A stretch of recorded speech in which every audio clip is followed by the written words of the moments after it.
तो राधे राधे साथियों, ये हमारी वीकली करंट अफेयर्स की क्लास है। कौन सा महीना? तो फरवरी मंथ। फरवरी मंथ का जो दूसरा वाला वीक है उसका पहला वाला पार्ट है। 4 डेज इसमें हम कवर करेंगे। कौन कौन सा? 8, 9, 10 और 11 तारीख। इन चारों डेज के जो भी इंपॉर्टेंट क्वेश्चन है वो सारे मैं आपको यहाँ पे कवर कराऊंगा। बिना टाइम वेस्ट करे स्टार्ट करते हैं आज की क्लास।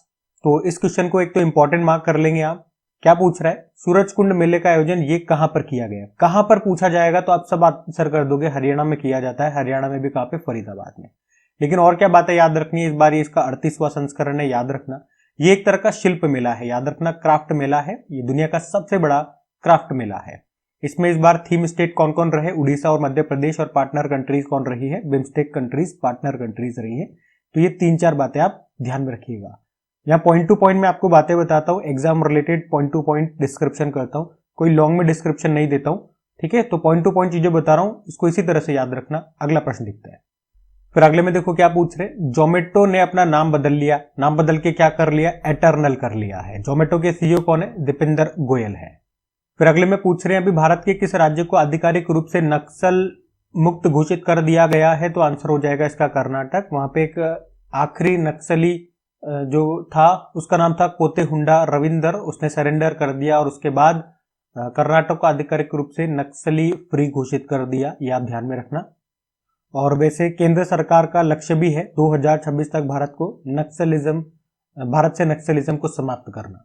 फिर अगले में पूछ रहे हैं अभी वर्ल्ड हेल्थ ऑर्गेनाइजेशन ने विश्व फार्माकोपिया की 15वीं अंतरराष्ट्रीय बैठक का आयोजन कहां पे किया? तो भारत में किया, इसलिए प्रश्न हमारे लिए इंपॉर्टेंट हो जाता है। विश्व फार्माकोपिया की अंतरराष्ट्रीय बैठक है, इस बार ये 15वां संस्करण है। भारत में हुआ, भारत में भी कहा, नई दिल्ली में हुआ। आयोजन करता है WHO। और क्या है फार्माकोपिया? तो एक तरह का कानूनी दस्तावेज है जिसमें दवाओं, केमिकल्स, अन्य पदार्थों के बारे में जानकारी दी गई है और इन पदार्थों का दवाई के तौर पर इस्तेमाल कैसे किया जाए ये भी बताया जाता है। और फार्माकोपिया में दवाओं के मानक, गुणवत्ता, विनिर्देश तय किए जाते हैं। तो एक तरह से ये आप कह सकते हो दवाओं के बारे में एक बुक है। और इस बार इसकी 15वीं बैठक हुई भारत में, तो हमारे लिए इंपॉर्टेंट हो जाता है। पहली बैठक इसकी कब हुई थी? तो ये 2012 में हुई थी, जेनेवा स्विट्जरलैंड में। वैसे आप जानते हो WHO का हेडक्वार्टर ये भी आपको मिलेगा जेनेवा स्विट्जरलैंड में। ठीक है, और स्थापना होती है 7 अप्रैल 1948 में। टेड्रोस अधानोम इसके हेड है। अगला देखते हैं। अगले में पूछ रहे हैं, अगला प्रश्न भी इंपॉर्टेंट मार्क कर लेना, क्योंकि अभी RBI ने रेपो दर को घटा दिया है। लगभग 5 सालों के बाद घटा दिया है। कितने पॉइंट से घटा दिया है? तो 25 बेसिस पॉइंट से घटा दिया है। मतलब अभी तक कितनी थी? 6.50 थी और अब घटा करके 6.25% कर दिया है। रेपो रेट क्या होता है? तो आप यूं समझो ये RBI है। RBI ये जो हमारे बैंक होते हैं, SBI, HDFC, ये जो भी बैंक है, तो RBI सबसे बड़ा सेंट्रल बैंक है। तो RBI इन बैंकों को जो पैसा देता है और उस पैसे के एवज में ये बैंक RBI को जो ब्याज देते हैं उसी को कहा जाता है।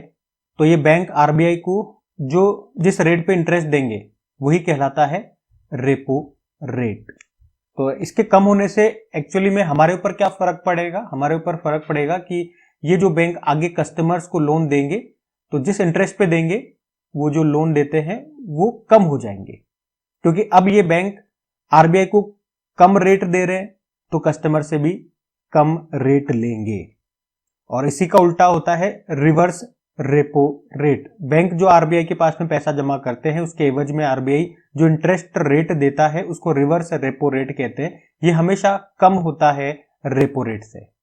ठीक है, तो अभी तो आप ये ध्यान में रखना। अगला प्रश्न देखते हैं। आप मुझे बताओ RBI के अभी नए नवीनतम गवर्नर कौन बने थे और कौन से नंबर के बने थे, ये आपको बताना है। फिर अगले में पूछ रहे हैं अभी DRDO ने किस IIT के साथ मिलकर भारत की सबसे बड़ी मेटल 3D प्रिंटिंग मशीन का अनावरण किया है? तो आंसर होगा IIT हैदराबाद।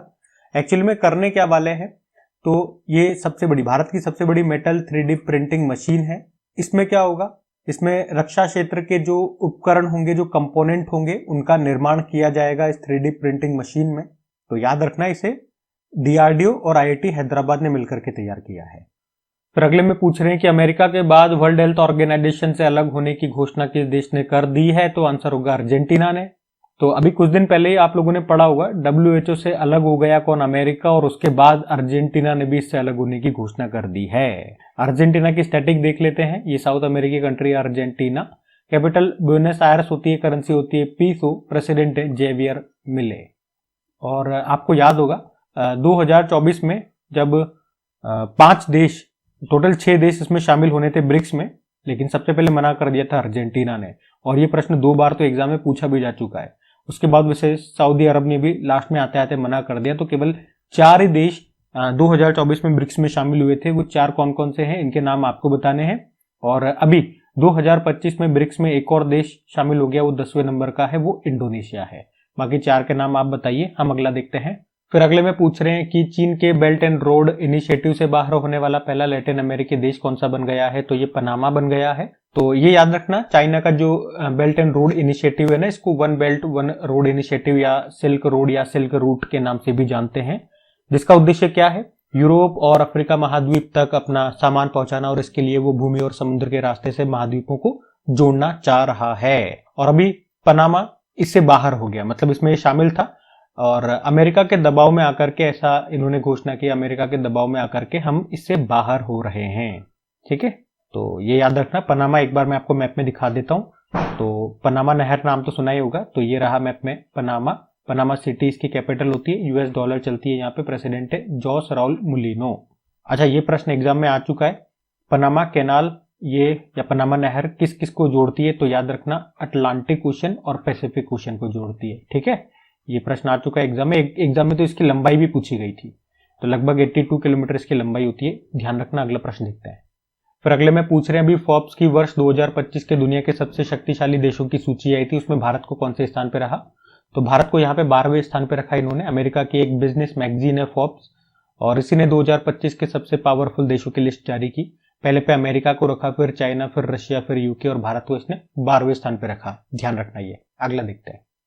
फिर अगले में पूछ रहे हैं कि लेजर हथियार हेलियोस का परीक्षण अभी किसने किया है, तो आंसर हो जाएगा अमेरिका ने किया है।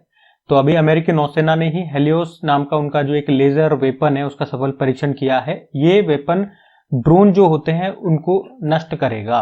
और इसे किस कंपनी ने बनाया है, तो अमेरिका की एक लॉकहीड मार्टिन कंपनी है, उसी ने बनाया। हेलियोस की वैसे फुल फॉर्म भी है, एग्जाम में नहीं पूछेंगे, फिर भी मैंने लिख दिया, आप देख सकते हैं। सिर्फ इतना सा ध्यान रखना, हेलियोस ये क्या है, एक लेजर वेपन है, किसका है, अमेरिका का है। ठीक है, पिछले साल आपको याद होगा DRDO ने भी एक अपना लेजर वेपन, स्वदेशी लेजर वेपन का भी परीक्षण किया था, और उसका नाम क्या था, उसका नाम याद रखना, उसका नाम दुर्गा 2 था। ठीक है, अगला देखते हैं। फिर अगले में पूछ रहे हैं कि रूसी अंतरिक्ष एजेंसी है रोसकॉस्मोस, जिस तरह से हमारा है इसरो, अमेरिका का है नासा, तो इनका है रोसकॉस्मोस। और अभी इसी का नया महानिदेशक किसे बनाया गया है, तो दिमित्री बाकानोव को बनाया गया है। अब आपके लिए एक प्रश्न है, हमारा जो इसरो है इसके भी अभी नए हेड बने थे, उन हेड का नाम क्या है। ठीक है, चलो बताओ हेड का नाम क्या है और कौन से नंबर के हैं, ये भी आपको बताना है। बाकी ये ओलोग कोनोनिंको का नाम आपने सुना होगा, अंतरिक्ष में सबसे लंबे समय तक रहने का इन्होंने रिकॉर्ड बनाया है, लगभग 1000 दिन, और ये रूस के ही अंतरिक्ष यात्री हैं, ध्यान रखना। अगला देखते हैं।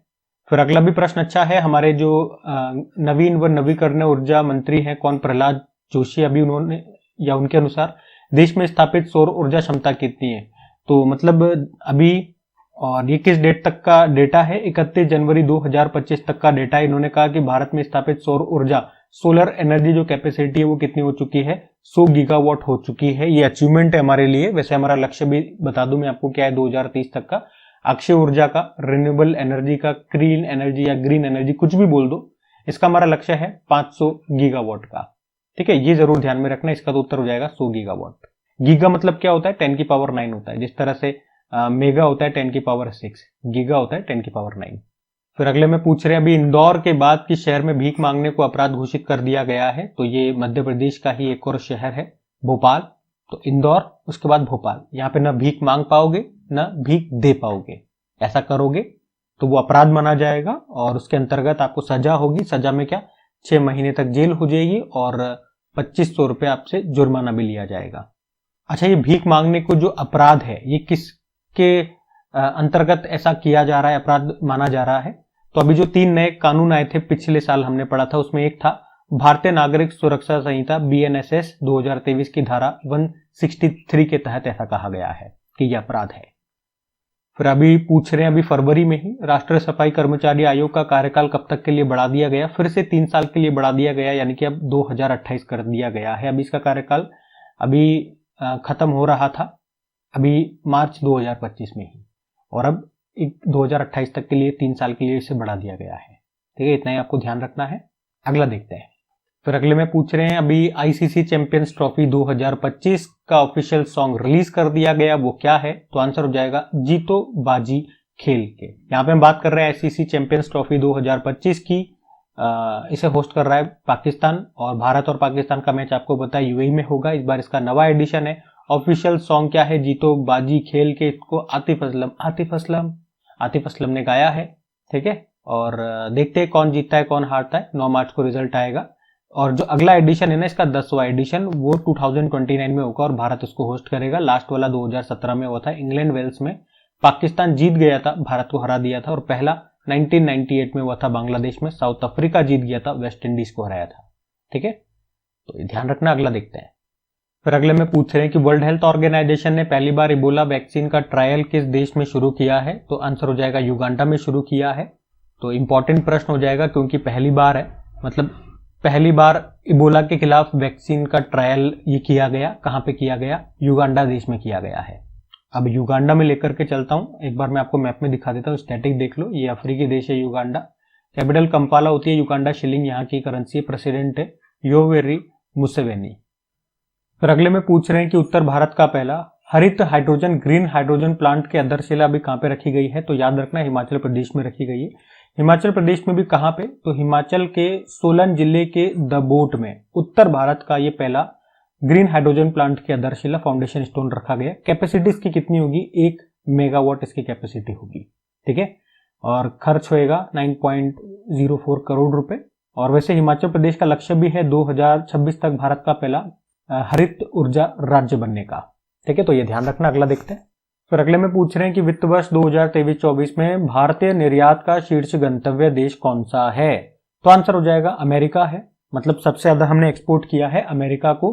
किस में बोल रहे हैं अपन? ये वित्त वर्ष फाइनेंशियल ईयर 2023-24। इसका मतलब समझ में आता है ना, यानी कि 1 अप्रैल 2023 से लेकर के 31 मार्च 2024 तक के बीच को हम बोलते हैं एक वित्त वर्ष। तो ये 2023-24 वाला वित्त वर्ष है। तो इसके अंदर जो हमने एक्सपोर्ट किया है वो सबसे ज्यादा एक्सपोर्ट किया है अमेरिका को। टोटल जितना एक्सपोर्ट हुआ है उसका 18% हमने अमेरिका को एक्सपोर्ट किया है। और इस बार का एक्सपोर्ट भी हमारा एक रिकॉर्ड रहा है। जो कितना रहा है, अगर वैल्यू में बात करोगे तो 778.21 बिलियन डॉलर का हमारा एक्सपोर्ट रहा है। जो अगर हम बात करते हैं, अगर तुलना करते हैं वित्त वर्ष 2013-14 से, तो उससे ये कितना ज्यादा है? 67% ज्यादा है। और किस सामान को सबसे ज्यादा हमने एक्सपोर्ट किया, अगर या किस सामान के एक्सपोर्ट में सबसे ज्यादा वृद्धि इंक्रीमेंट देखा गया, तो वो मोबाइल फोन्स है। ठीक है, तो पहले स्थान पे अमेरिका, दूसरे स्थान पे यूनाइटेड अरब अमीरात है। ये डेटा ध्यान में रखना। अगला देखते हैं। फिर अगले में पूछ रहे हैं अभी संयुक्त राष्ट्र ग्लोबल कॉम्पैक्ट पहल में अभी कौन शामिल हो गया है? जीएमआर एयरपोर्ट शामिल हो गया है। ये जीएमआर ग्रुप का ही एक पार्ट है, एक हिस्सा है, जो क्या काम करता है? जो एयरपोर्ट्स को डिजाइन करने का, उनका निर्माण करने का, उनका संचालन करने का काम करता है, जिसका मुख्यालय आपको मिलेगा नई दिल्ली में। तो याद रखेंगे अभी यूनाइटेड नेशन ग्लोबल कॉम्पैक्ट पहल में ये शामिल हो गया है।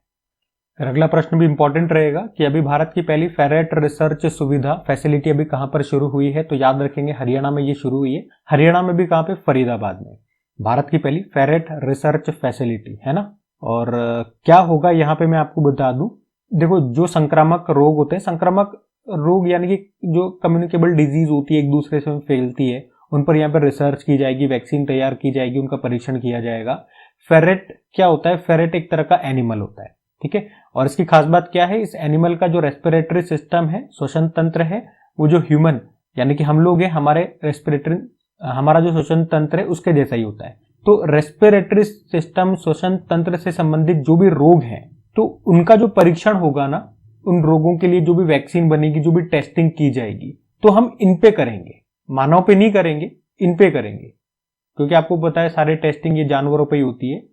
तो हमने देखा हमारा इनका रेस्पिरेटरी सिस्टम सेम है, तो इससे संबंधित जो भी बीमारियां होंगी उसके लिए जो भी वैक्सीन तैयार करना है या कुछ भी एक्सपेरिमेंट करना है, तो इन पे करेंगे। इन पे सफल हो गया मतलब मानव पे सफल हो जाएगा, इन पे फेल हो गया मतलब मानव पे फेल हो जाएगा। तो इसीलिए हमने इसको बोला है देश की पहली फेरेट रिसर्च सुविधा है। ठीक है, बात समझ में आई? अगला देखते हैं।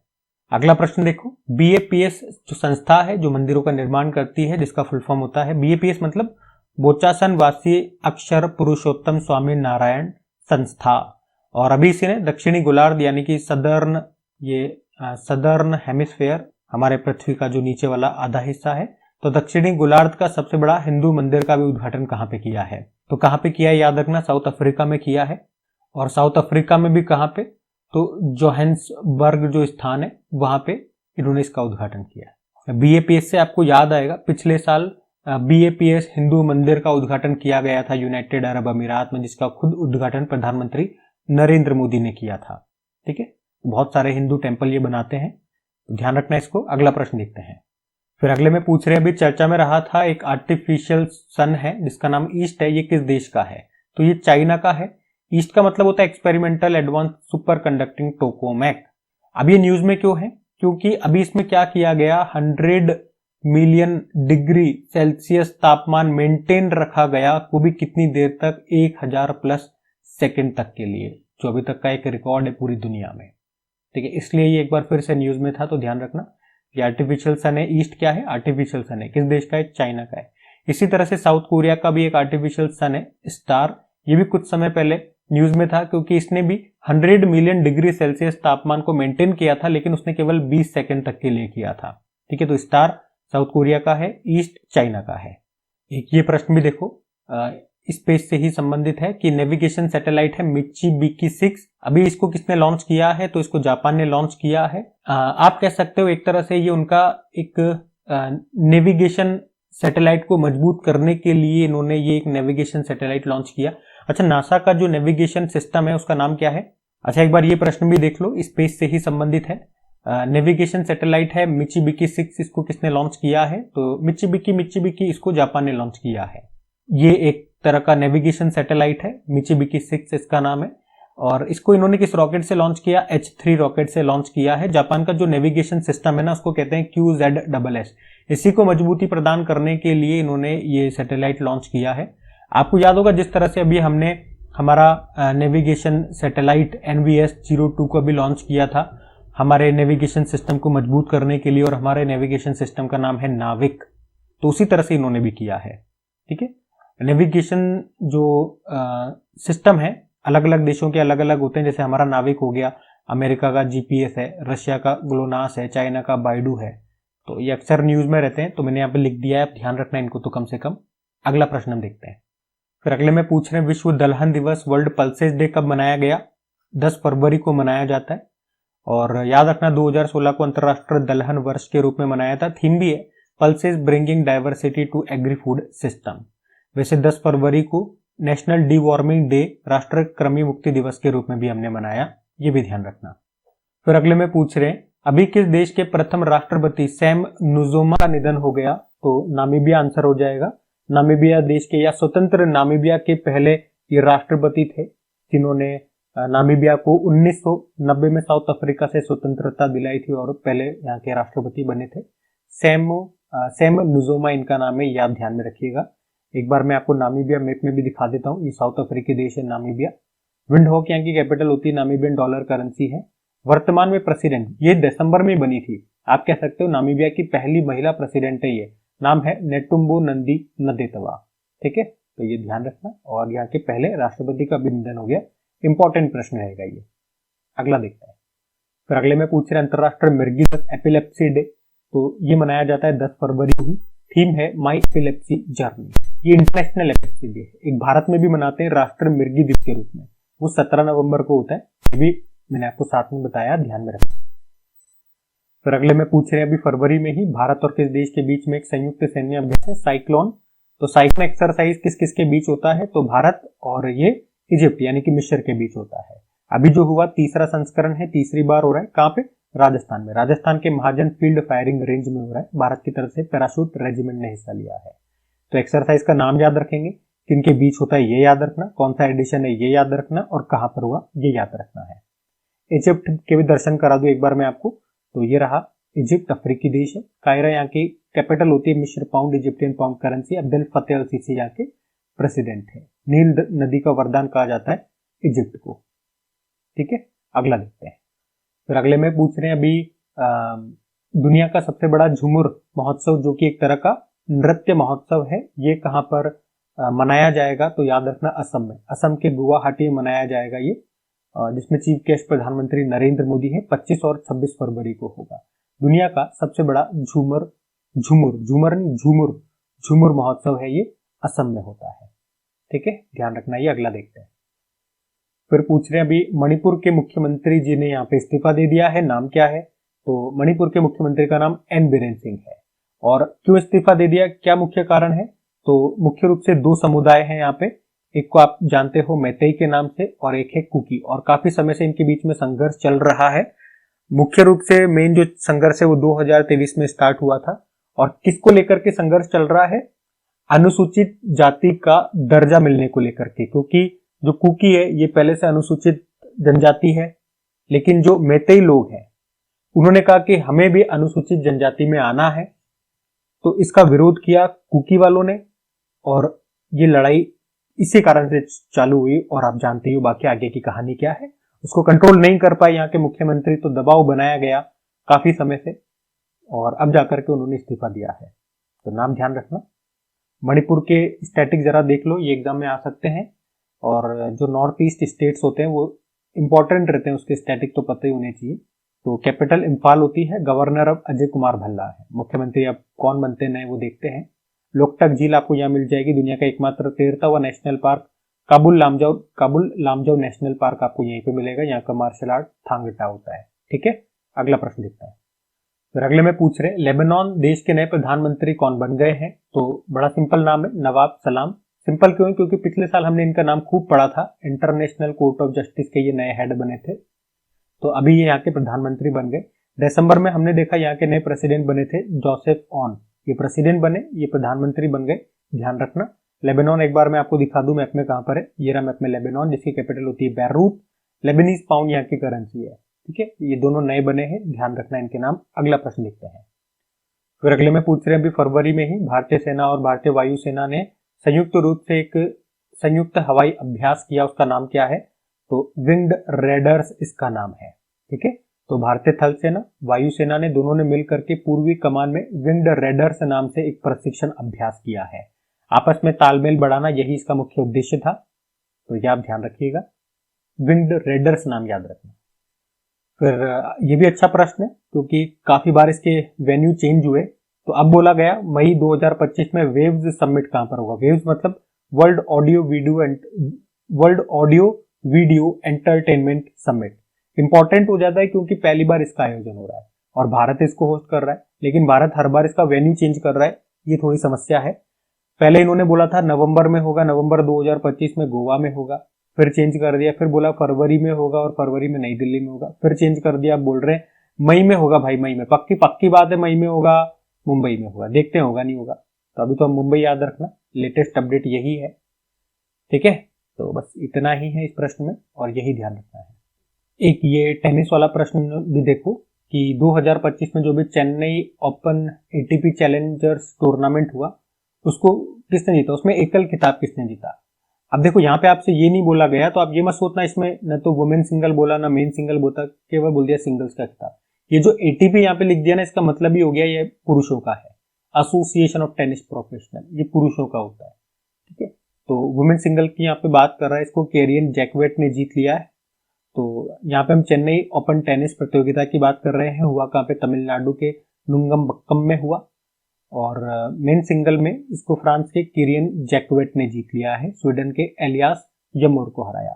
मेंस डबल ने जापान की टीम ने जीता है और यहाँ पे इन्होंने भारत की टीम को हराया है, रामकुमार रामनाथ और साकेत माइनेनी को हराया। ये यहाँ पे उप विजेता रहे, आप बोल सकते हो।